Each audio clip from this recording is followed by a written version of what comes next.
Hi friends, good morning. इथे सकाळचं किचनमधलं routine सुरू झालं आणि मी इथं पहिल्यांदा घेतलं माझा हेल्थ ड्रिंक.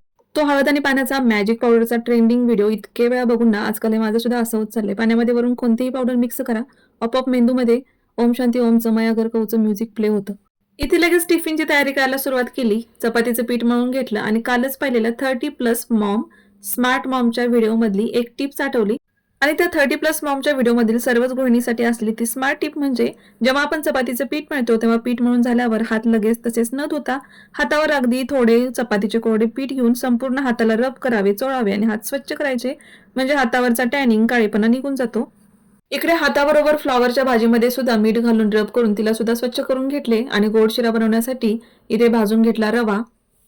मला हा रवा भाजताना नेहमी एक डोक्यामध्ये प्रश्न येतो, या नाजूक साजूक रव्याला तुम्ही कितीही नाजूक साजूक प्रेमाने हळूवार भाजा, तो थोडा तरी खाली पडल्याशिवाय राहतच नाही, असे का बरे?